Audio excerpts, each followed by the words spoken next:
Remember last season, the 76ers picked up both Marco Bellinelli and Ersan Ilyasova in February after their contracts were bought out by the Hawks. Two of them stretched the floor for the Sixers as a team. Their three-point percentage improved from 36 to 39 after those two arrived on the floor. And of course, they finished the season with a 16-game win streak. So who are the Ilyasovas and Bellinellis of 2019? A number of candidates out there. Wesley Matthews, after a brief stop in New York, is now available and reportedly set to sign with the Indiana Pacers, while he'll stretch the floor and play defense as he has always done in his NBA career. Meanwhile, in Miami, Wayne Ellington is reportedly close to signing with the Detroit Pistons. Late at Miami, I should say. 84% of Ellington's shots this season have been from three-point range. It could help the Pistons team that is 29th of 30 teams in terms of three-point percentage. You like those fits for those two players? I do, because all those guys are professional shot makers, not just shot takers. And you look at, years from the past, to get an addition like that right before All-Star break, you have just over 25 games to get acclimated to the team. I think that's a good cushion to, kind of get some momentum going into the right direction. What's interesting about both of those is very few folks outside of Indianapolis and Detroit would consider either of those teams a contender to win the Eastern Conference. And you've got teams out there like Houston, who obviously values the three-point shot. Certainly Golden State's always looking to bolster the bench. Why wouldn't they wait a little while for maybe some teams higher up in the pecking order to come calling? Oh, well, I'll just let you know, or I'm going to let you guys know right now, this is my prediction. If DeAndre Jordan is available on that market, he's coming to the West Coast. He's coming to the A area. Oh. Yeah, he's going to go to Golden State. And the reason why I'm saying this is because DeMarcus Cousins is not all the way healthy right now. And they lost Damian Jones at the beginning of the year, or Damian Jones at the beginning of the year with a pectoral tear. Yeah. And I just see that it's a void right there. It's a little shaky in that, up front with their bigs. So if anything, God forbid, happens to Boogie, they're going to need a guy like DeAndre Jordan to get a championship. And DJ's a little more like the previous centers they've had during the Steve Kerr era in Golden State, the JaVale McGee types.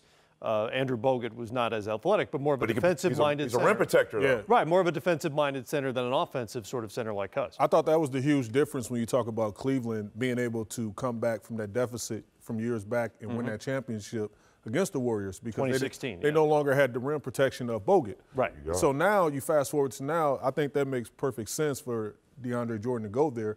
Then also look at the rich getting richer with the Bucks situation. They still have a roster spot, going to leave it open.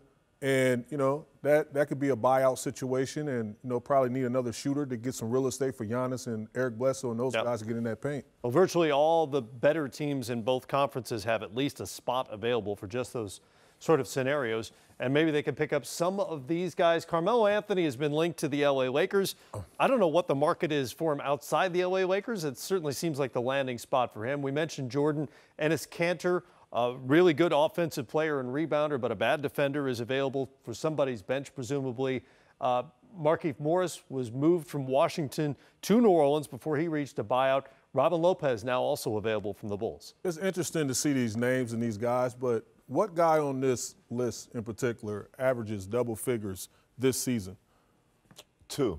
Well, Kanter 3. does. Morris does. 3. 4 if you want to count Melo's 10 games. Melo didn't play very much. So. But I'm saying I want to count Melo game, and that's the thing. I think that he's still capable of going out there and doing things. So, okay, let's say that the Lakers acquire Carmelo Anthony. Right. This will be the first time in the last 2 stops. Think about OKC, think about the Houston Rockets. He could get featured in Los Angeles with that second group, playing with Lonzo Ball.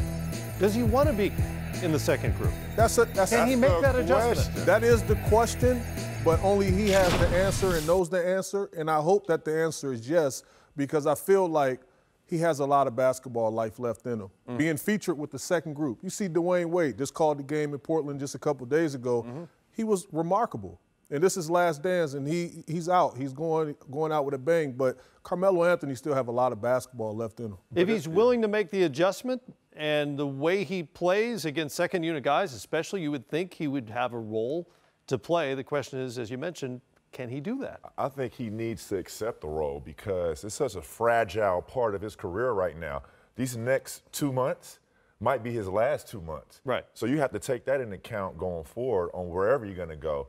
Now, with LeBron James and his relationship, I see that a highly destination for him, whether he's going to be starting, featured, because things happen within the next 30 games, could happen, where he can be eventually a starter. But I think this is such a fragile time right now for Carmelo Anthony, because this might be the last time he might have an opportunity going forward. Who else on this list do you think teams will find attractive? And we could throw Marcin Gortat in there as well. Hey, and you look at Morris, I think he's going to be a huge piece somewhere where he's a guy that can stretch guys out. And like you said, DeAndre Jordan being a rim, paint defender, protector, Cantor. You always want to, elevate guys and never let their problems outweigh their talent. And I feel like he still have a wealth of talent. I think he can assist somebody. Yeah, he'll have to go somewhere where it'll be a tryout for him to hit free agency and try to get probably with another team or stay with the team he's actually going to go to after this buyout. But yeah, Markieff Morris is still injured right now. It'll be interesting to see where he lands. But Robin Lopez is a guy that's been a puzzle piece this whole year. And it's Cantor. I mean, this guy, he can score. He can go. He's a really good scorer. So if you need scoring, instant rebounds, yeah, you ain't worried about winning, he's your guy. and the only problem he had in New York is what? He wasn't playing. Yeah. So well, yeah, that's why they decided to go younger and take him out of the rotation. But he's always been a productive player. The issues are on the defensive end. We've seen it in playoff series when he was in Oklahoma City, and you saw Scott Brooks famously say, "Get him out there. He can't play," because they put him in pick and roll, and he can't do it. Yeah, he couldn't do it, especially in New York with Fizdale playing small and trying to switch 1 through 5. And we laughed, but that's why Mitchell Robinson was starting, because he was the only big out there to be able to contain guards and contest a jump shot. But, Enes Kanter, with the way the game is going, he's going to have to adjust his game from not just an offensive standpoint, but a defensive standpoint. I can see Robin Lopez landing in Golden State as well. Wouldn't be a bad backup pick for them moving forward. Good glue guy. Yeah.